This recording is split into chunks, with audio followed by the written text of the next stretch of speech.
Hello everyone, my name is Sahil Sonalkar and I'm here as an alumnus speaker. Which basically means I'm here to say nice things about the school in exchange for the opportunity to spot TEDx speaker on my LinkedIn bio. Which frankly is an excellent bargain. Now the funny thing is, I am neither the smartest, nor the most exceptional, nor the most famous person to have walked these halls. I didn't get the highest grade, didn't take the cutest girl to prom, nor did I win any major sports competitions.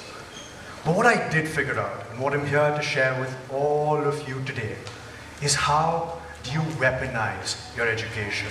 How do you take your classes, your clubs, your relationship with your teachers, and even your mistakes, and turn it into an unfair advantage? Because the thing is, guys, school isn't just about grades and degrees. It's a training ground to build new skills, ask better questions, and turn every experience, both inside and outside the classroom, into an unfair advantage. So, here's how you do that. Step 1, customize your education. See, every education system isn't designed for your personal success.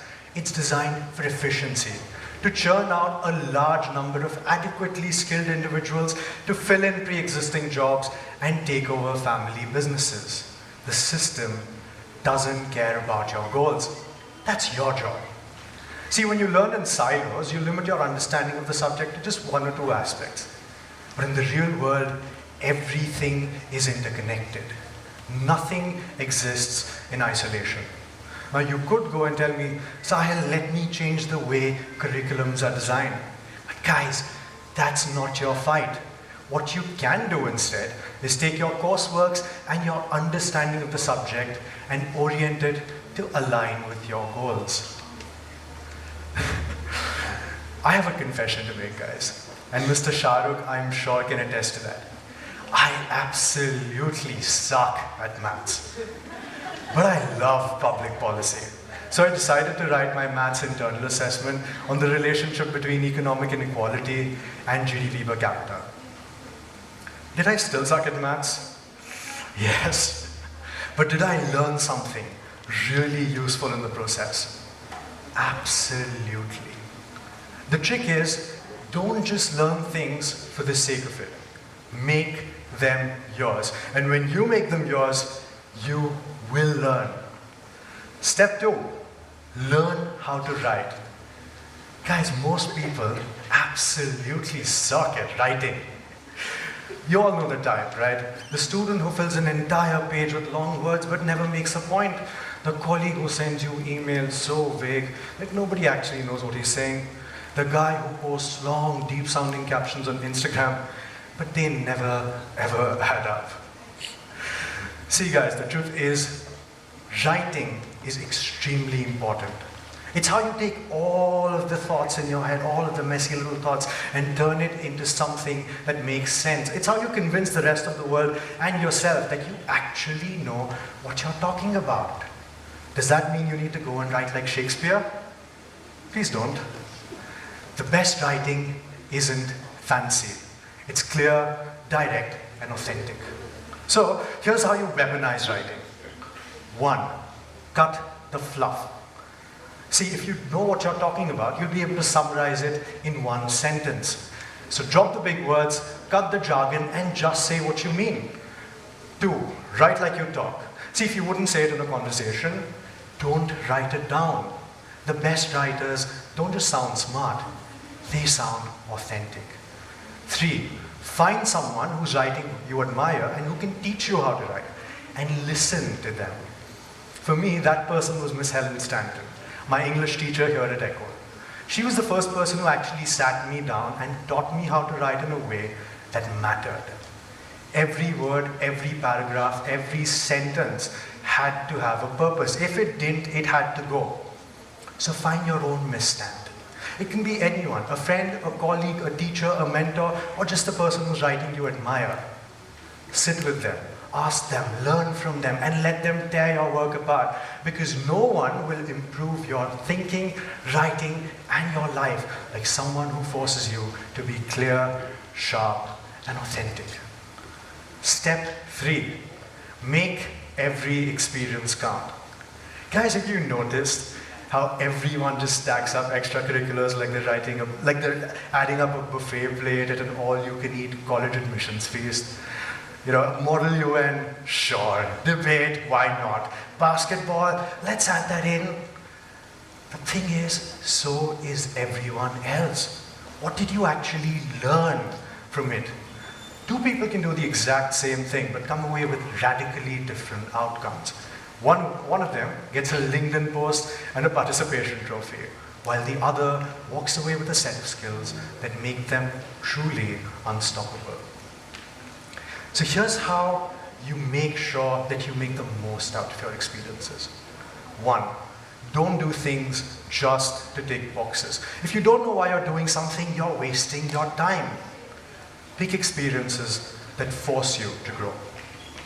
2, turn every failure into a learning opportunity. Everyone is going to fail. It's inevitable. But don't just sit there. Instead, ask yourself, where did I go wrong? What can I improve? And what can I take from this for the future? Your biggest failures will turn into your biggest lessons if you pay attention. 3, don't just do things, reflect, connect, and build on what you do. See, a lot of people look at experiences in isolation. Instead, stack them up. Wrote a research paper, turn it into an article. Participated in a group project, use it for a competition.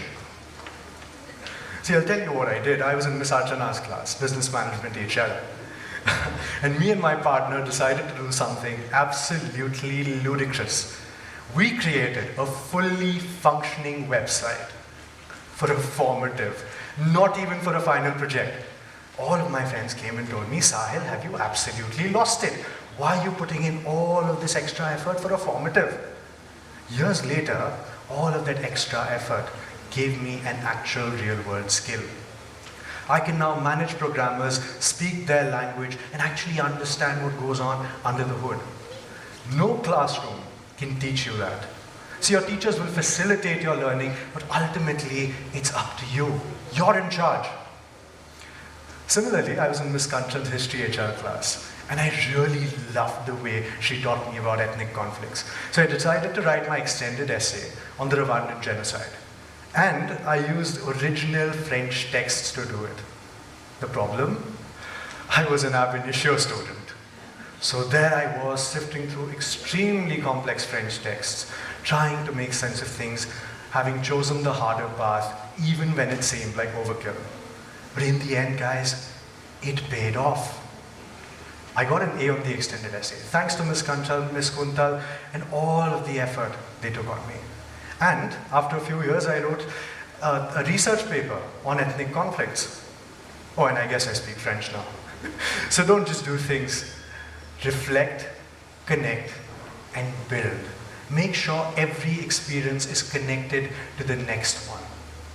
And make them count. Step 3 is done.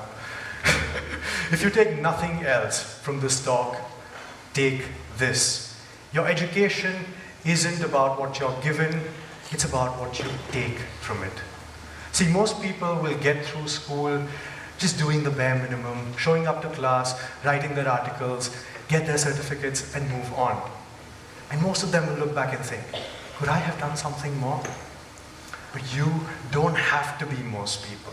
You can customize your education and make it work for you. You can take every experience, good, bad, ugly, insignificant, and make it worthwhile. You don't have to look at school as a set path, instead as a system that you can play to your advantage. And the best part is, you don't need anyone's permission to do that. It's on you. So go back to your classes, go back to your clubs, go back, write your reports, but go back with a different mindset. Not as someone following a set path, as someone actually taking charge. Thank you, guys.